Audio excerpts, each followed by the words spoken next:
Magandang araw po. Sana po ay nasa mabuti kayong kalagayan. Ako po ulit si Obet. At meron na naman po tayong kwentong ibabahagi sa inyo. Ito po ay naganap sa totoong buhay. Ang kwentong ito ay nangyari sa lalawigan ng Bicol. Ito po ang kwento. Naniniwala ka ba sa aswang? Yan ang unang-unang tanong sa akin ng pinsan ko nang makarating ako ng Bicol mula sa Maynila. Tubong Bicol talaga kami at lahat ng kaanak ko sa father side ay sa Bicol. Pero nang napangasawa ng tatay ko ang aking nanay, ay sa Maynila na kami nanirahan. Yun ay ayon sa kwento ng aking mga magulang. Sabik akong makapagbakasyon dahil sagana kami sa kwento, lalo na sa aking tatay, patungkol sa kung gaano kaganda ang kanilang lugar. Kung kaya't ganun na lamang ang pananabik naming magkakapatid nang sabihin ni tatay na magbabakasyon kami sa Bicol. Simula pa nung bata ako, hindi pa ako nakakaapak ng Bicol. Magtatapos na lamang ako ng high school. Akala ko hindi pa rin ako makakauwi ng Bicol. Kung kaya't nung nalaman namin ang planong ito ni tatay, ay sobrang excited naming magkakapatid. At totoo nga, pagkadating namin ng Bicol, ay mga lunti ang tanawin, dulot ng mga nagyayabungan at nagtatayugang mga puno at mga niyugan. At sa kabilang banda naman, ang mapanghalinang tunog ng mga alon na likha ng napakalawak na karagatan. Napakasarap sa tanawin. Karagatang kulay bughaw na talaga namang tumutugma sa mga kwento ni tatay. Subalit bukod dun, kasama din sa mga naikwento ng aking ama ang mga nilalang na naglalabasan sa pagsapit ng takip silim. Pero sa totoo lang, medyo duda ako sa kwento na yun. Pakiramdam ko gawa-gawa lang yun ni tatay. Pakiramdam ko ginawa niya lang yun para panakot sa amin. Para wag kaming lumabas o wag kaming maging pasaway. Madaming naikwento si tatay tungkol sa mga nilalang na to. Lalo na ang tinatawag na aswang. Pero hindi ko yun siniseryoso. Taong 1985, nung umuwi kami ng Bicol, tuwang-tuwa kami. Lalo pat sinalubong kami ng mga kaanak nila tatay. Kilala naman namin sila dahil sila ang madalas na pumupunta ng Maynila. At dun sila sa aming bahay tumutuloy kapag nasa Maynila sila. Pagkadating namin ng Bicol, agad akong tinawag ng aking pinsang si Ronnie. At iyon nga ang itinanong niya sa akin, kung naniniwala daw ba ako sa aswang. Hindi agad ako nakapagsalita dahil hindi ko alam kung sasabihin ko sa kanya yung totoo o dadaanin ko na lang sa biro. Ngunit bago pa ako makasagot, ay muli itong nagsalita. May kakilala akong aswang. Totoo ba yan? Maniwala ako. Oo nga, totoo to, sabi pa ni Ronnie. At dahil matagal na rin kaming hindi nagkikita ni Ronnie, ay sinakyan ko na lamang ang sinasabi nito. Pero sa loob-loob ko, puro kalokohan lang to. Sino ba yung pupuntahan natin? Yung dun sa kabilang niyugan? Malayo ba yun? Malayo? Tanong ko pa. Malapit lang yun, sagot naman ni Ronnie. Sa probinsya, kapag sinabing malapit na ganyan, panigurado ilang kilometrong lakaran yan. At iyon nga ang nangyari. Ilang kilometro ang aming nilakad. Pagkarating namin sa kabilang niyugan, ay tumawid pa kami ng parang sapa. Mababaw lang naman ito. Bagamat malayo, nag-i-enjoy naman ako dahil nakakapasyal ako. At isa pa, ito talaga yung mga gusto ko. Yung mga pumupunta sa mga ganitong lugar. Kaya kahit napapansin kong halos 1 oras na kami naglalakad, ayos lang sa akin. Hanggang sa may nakita kaming isang kubo sa dulo ng niyugan na yun. Ilang sandali pa ay may sumalubong sa amin na isang lalaki na halos kasing idaran lang namin. "Goryo, pinsan ko. Si Manuel." Pagpapakilala sa akin ni Ronnie. Tinanguan ko lang si Goryo at ganun din siya sa akin. "Oh, bakit yung napunta dito?" Tanong naman ni Goryo. "Di ba sabi mo, yung tatay mo, isang aswang?" Tanong naman ni Ronnie. Kasi, kaya kami pumunta dito, gusto namin makakita ng aswang eh." Sagot pa ni Ronnie. Ganun ba?" Sagot naman ni Goryo. Ako naman, medyo natatawa sa kanila. Dahil sa tingin ko, naglolokan lang kaming tatlo. Katunayan, gusto ko na nga sanang umuwi nun. Kaya lang biglang nag-aya si Goryo papasok sa kanila. "Tara, dun tayo." Aya pa ni Goryo. Papasok kami sa kanilang bakuran. Malawak ang bakuran nila Goryo, na kahit maglaro ka ng agawan base at tumbang preso sa loob ng sabay, ay hindi kayo magkakatamaan. Ganun ito kaluwang. Pero yung bahay nila, maliit lamang ang kubo. Eksakto sa isang pamilya. At meron itong silong. Habang naglalakad, napansin kong may mga alaga silang manok. Pero iba yung mga manok na naririto. Parang kakaiba ang itsura. "Ronnie, dito mo yung mga manok nila oh. Bakit ganyan yung itsura? Ang gara ng itsura oh." Tanong ko pa. "Yan ang tinatawag na... Yun ang tinatawag na kapreng manok." Sagot naman ni Goryo. "Yan ang alaga namin." Pagdating dun sa kubo, napansin ko lamang na may kasama pa pala si Goryo. "Tay, may mga bisita ako." Sagot ni Goryo. Sige, papasukin mo. Pasok kayo." Paanyaya naman ng tatay ni Goryo. Pinaupo kami dun malapit sa kanilang hapagkainan. Sapagkat yun lang naman ang kanilang kagamitan sa loob. Maliban sa mga naglalakihang kaldero at kawali at yung mga kawan na tinatawag. Buti naman at napadalaw kayo dito sa amin." Tanong ng tatay ni Goryo. Gusto nyo bang may makain o gusto nyo ba ng suman?" Alok nito sa amin. Hindi na po. Sagot naman ni Ronnie. Tay, may tinatanong kasi sila sa akin kanina." Sabi pa ni Goryo. Ano ba yun?" Gusto kasi nilang makakita daw ng aswang." Sagot naman ni Goryo. Dahil dun ay napabungisingis ako at medyo siniko ko pa si Ronnie. Pero pagkadinig nun, ay bigla namang natigilan ng tatay ni Goryo sa kanyang ginagawa. Nakatalikod dito sa amin habang may inaasikaso sa kanilang batalan. Pagkadinig nun ay pailalim itong sumulyap sa amin ni Ronnie.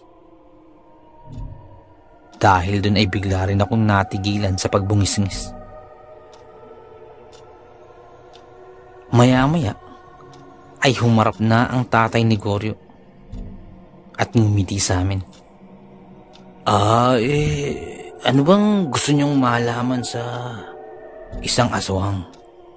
Tanong ng tatay ni Goryo sa amin.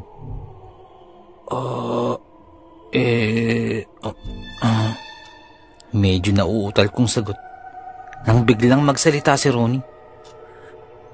Gusto ko po sanang malaman kung paano kayo magiging aswang.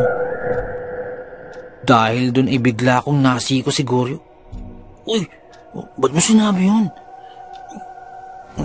Hindi po, nagtatanong lang po kami pero ang totoo po, hindi naman po ako naniniwala dun. Si Ronnie lang po.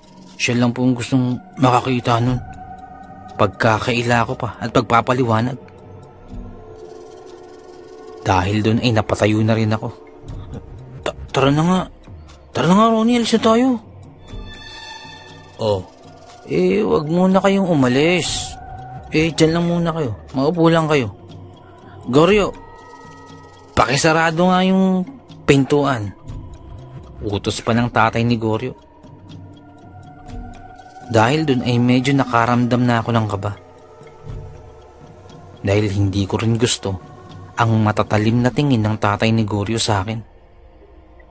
At isinarado na nga ni Goryo ang pintuan ng bahay.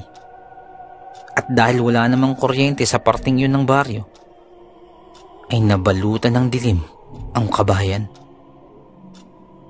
Maya-maya pa, ay may nagsindi ng gasera. Isang gasera na yari sa bote ng palaman. Nasa kalahati lamang ang laman ng gaas at yun yung nagsisilbing dingas sa gasera. Ano nga ba ulit yung gusto niyong malaman? Muling tanong sa amin ng tatay ni Goryo. Pasagot na si Ronnie nun. Ngunit bago pa siya makapagsalita, ay kaagad ko na itong pinutol. Manong, gusto na po sana namin makauwi. Sagot ko. Tumingin sa akin ang tatay ni Goryo at napakatalim ng tingin nito na parang tumatagos sa aking pagkatao. Nakaramdam ako ng matinding nervous dun. Hindi po. Gusto po talaga naming makakita ng aswang. Biglang sagot naman ni Ronnie. Nasigo ko muli si Ronnie. Ikaw lang yun, oh. Huwag mo akong damay. Bulong ko pa sa kanya. Maya-maya pa ay nagsalita muli ang tatay ni Goryo. May mga bagay kasi na dapat mo nang magawa bago ka makakita ng aswang. Maaaring magpakita ang isa sa inyo o hindi. Nasa kanya yun. Nasa kanyang kakayahan yun. Sabi pa ng tatay ni Goryo. Ay, ganun po ba? Sagot namin parehas ni Ronnie. Paano po kayo nagiging aswang? Biglang tanong muli ni Ronnie. Dahil dun ay biglang napangiti ang tatay ni Goryo habang nakatingin ito kay Ronnie. Gusto ko yung ugali mo. Prangka kang tao. Sabi pa ng tatay ni Goryo. Eto, tatanungin kita. Naniniwala ka ba sa aswang? Tanong ng tatay ni Goryo kay Ronnie habang nakatingin ito sa kanya.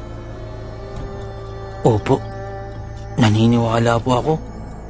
Walang kagatol-gatol na sagot ni Ronnie. Sabay baling ng tingin ng tatay ni Goryo sa akin. Ikaw, iyo. Mukhang bago ka rito. Tanong nito sa akin. Dahil dun ay hindi naman ako makatingin sa kanya. At medyo napatungo na lamang ako. Naniniwala ka din ba sa aswang? Tanong nito muli sa akin. Hindi ako makasagot. Dahil ang totoo ay hindi talaga ako naniniwala. Pero natatakot ako na baka magalit sa akin pag sinabi kong hindi. O bueno, nakikita niyo ba ito? Sabi muli ng tatay ni Goryo habang may itinuturong malaking garapon. At ang garapon na yun ay may laman na parang langis. Halos mapuno na ito, ngunit nakasarado itong maigi. Binuksan ito ng tatay ni Goryo ng bahagya at biglang umalingasaw ang napakabahong amoy. Para itong nabubulok na laman na hindi ko maintindihan. Mas mabaho pa ito sa sariwang tae ng pusa. Halos mapaduwal kami ni Ronnie sa baho. At kaagad namang isnarado ng tatay ni Goryo ang garapon. Yan ang sikreto ng isang aswang, sabi pa nito. Bakit? Bakit po? Ano po ba yan? Muling tanong ni Ronnie. Iyan ang ginagamit na langis ng aswang.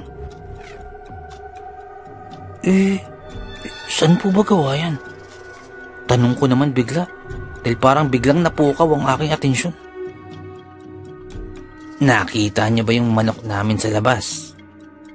Tanong pa ng tatay ni Goryo. Opo, sagot namin ni Ronnie.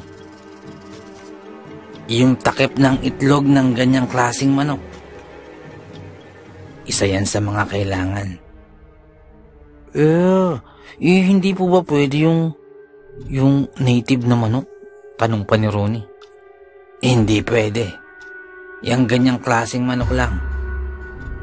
Bukod dyan, yung langis ng nyug, naiisa ang mata. Pagkadinig ko nun, ay bigla akong nagulat. Dahil parang hindi pa ako nakakakita nun. Di ba po, ginagamit din po sa panggagamot yung nyug na iisang mata? Sagot naman ni Ronnie. Ako naman ay gulat na gulat sa dami ng alam ni Ronnie. Oo, tama ka. Pero bukod dyan, kailangan din ng regla ng isang babae. Pagkadinig ko nun ay medyo natawa ako. Pero pinigil ko dahil parang nakakatawa talaga to sa akin. Hindi ko alam kung napansin ako ng tatay ni Goryo. Pero pilit kong pinigilan ang aking sarili sa pagtawa. Kailangan yan. Pero hindi pa yan. Pag nakuha mo ng mga yan, ang pinakahuling kailangan ay ang ipot ng manok na inaalagaan namin. Pagkadinig ko nun ay hindi ko na napigilan ang aking sarili at napatawa na talaga ako. Hindi ko na napigilan pa ang aking paghalak.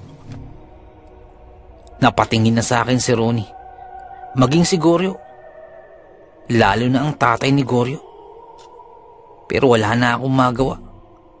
Hindi ko na talaga mapigil ang tawa ko. Tawa ako ng tawa. Nang sa ganung tagpo, ay biglang magbanggit ng mga kakaibang salita ang tatay ni Goryo. Hindi ko maintindihan ang salitang yun. Pero parang hindi din salitang Bicol. Hindi din naman Ingles.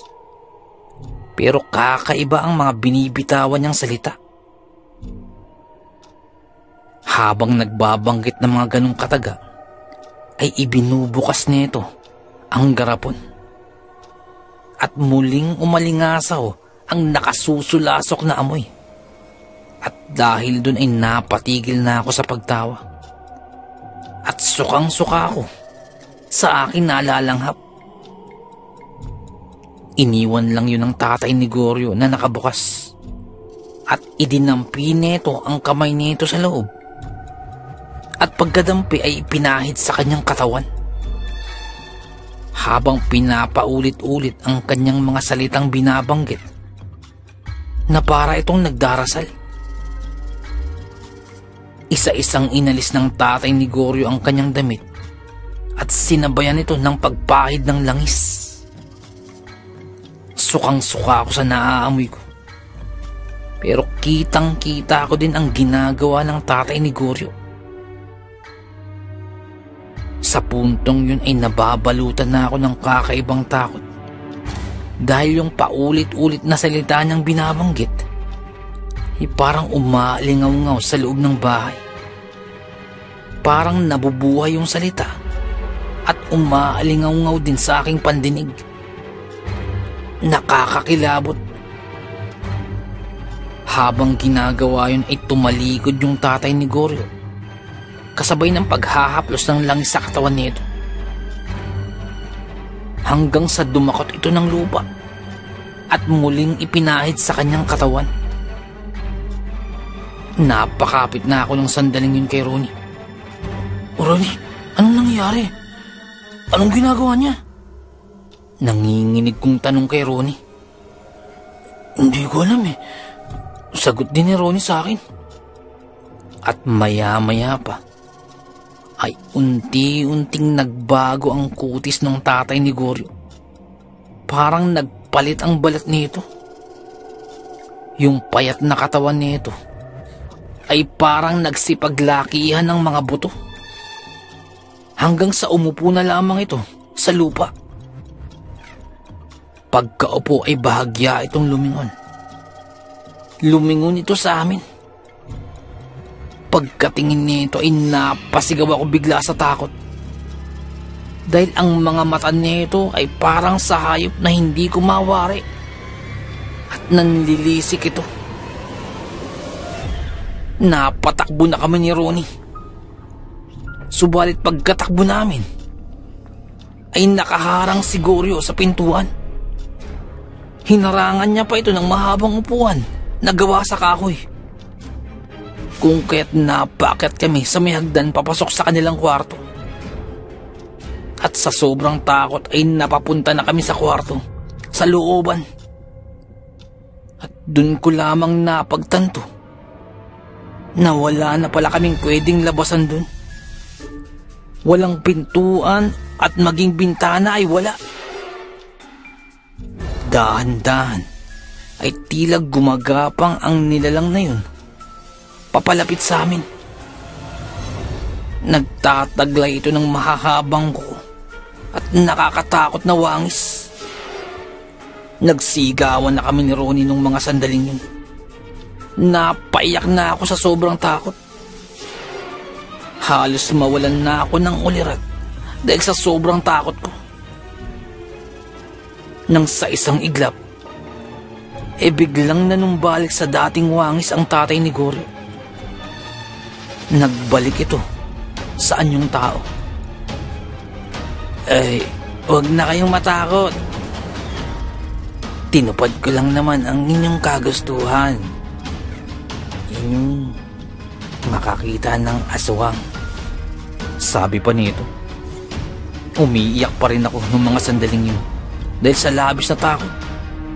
Umiiyak at nanginginig. Huwag kayong mag-alala. Hindi ko kayo kakainin.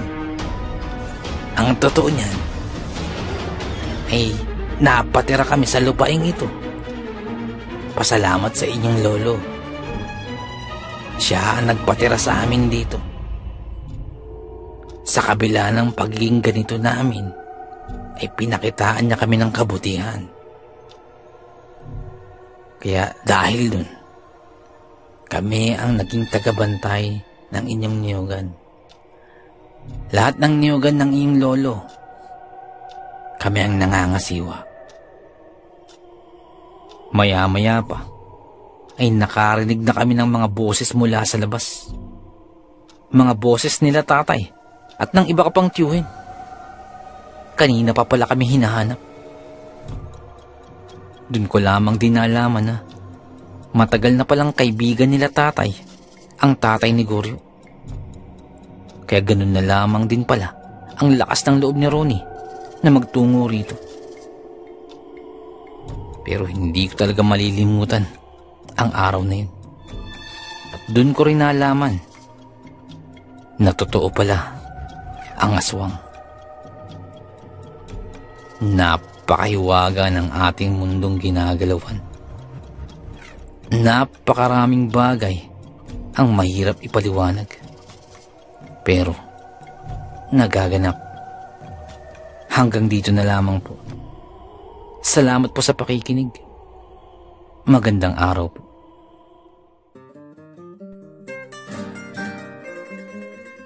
Nais ko lamang pong magpasalamat sa lahat po ng sumusuporta sa ating channel.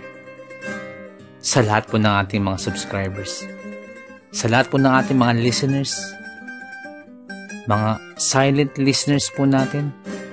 Mga OFW listeners po natin mula po sa iba't ibang panig ng mundo.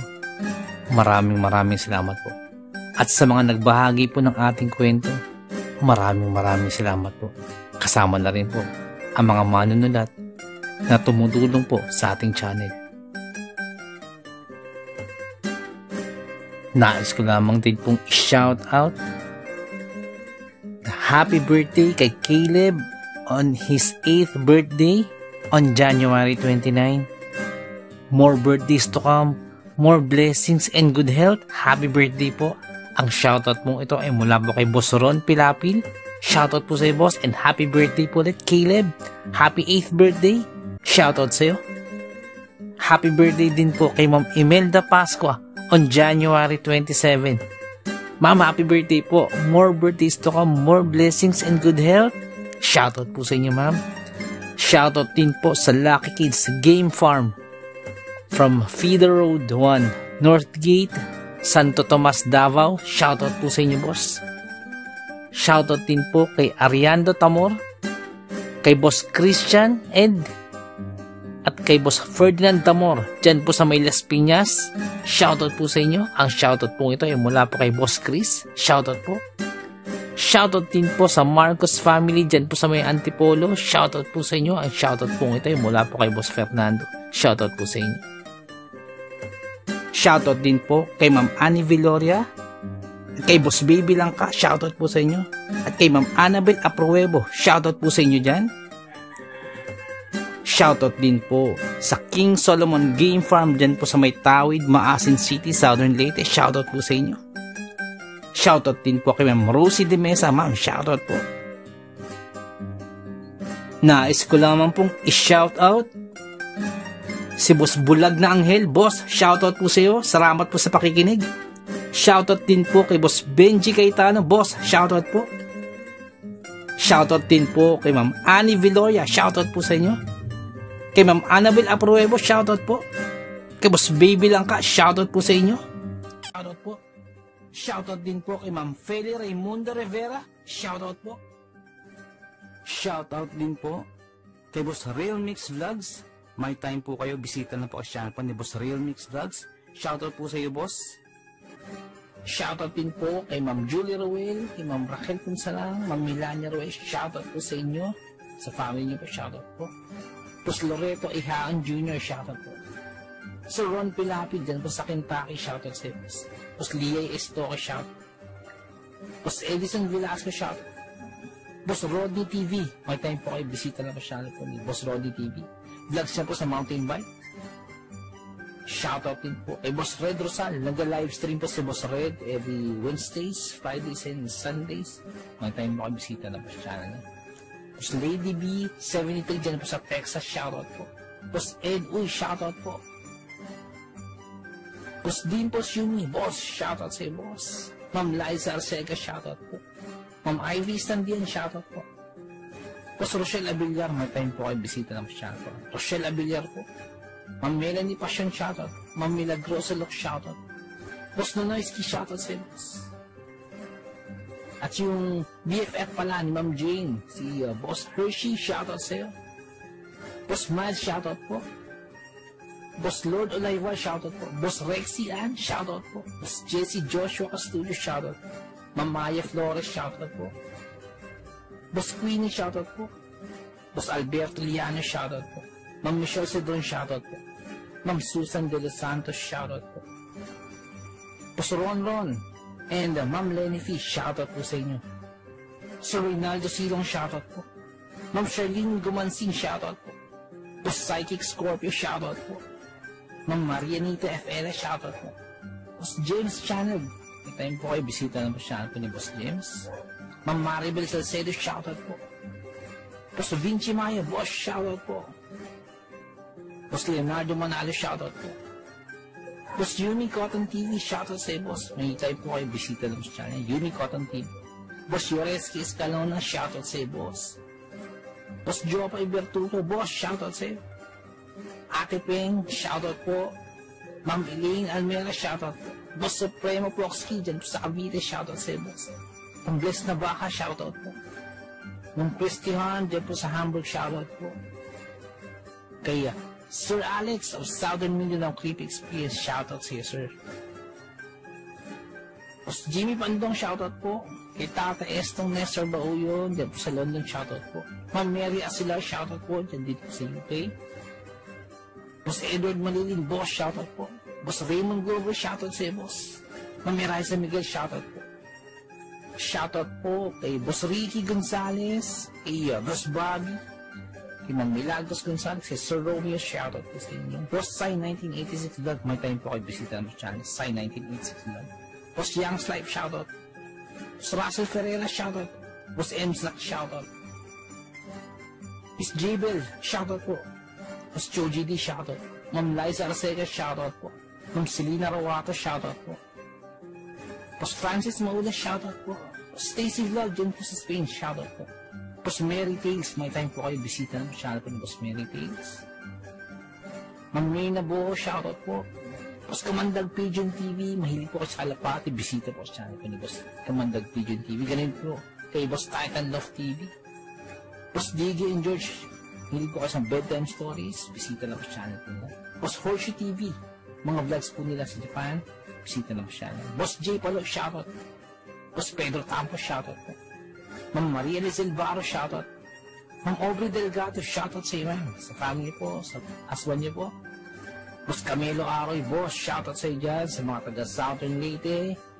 Boss Nico, shoutout sa iyo, boss. Boss Ron Misa, shoutout po. Ma'am Erica Tihano, shoutout po. Boss Angie Tatifuco, shoutout po. Ma'am Ana Sato, shoutout po.